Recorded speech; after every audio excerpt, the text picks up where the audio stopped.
Hello there everyone, welcome to my channel. So in this video guys, we will talk about what is VPN. Before we start, I would like to say thank you so much to all my viewers, silent viewers, and supporters in my channel. Thank you for watching my videos. If you're new with my channel and then you like this video, please hit the like button. Don't forget to share and please support my channel guys by clicking the subscribe button. So let's begin.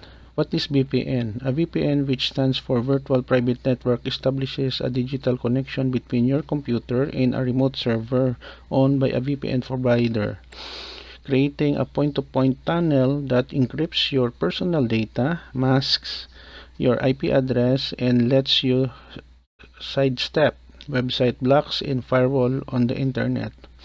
Okay guys, so this is the end of my report on what is VPN is all about. Thank you so much for listening and watching my videos. If you like this video, please hit the like button. Don't forget to share and please support my channel guys by clicking the subscribe button. See you in the next video tutorial guys. This is your friend Jake saying bye bye for now.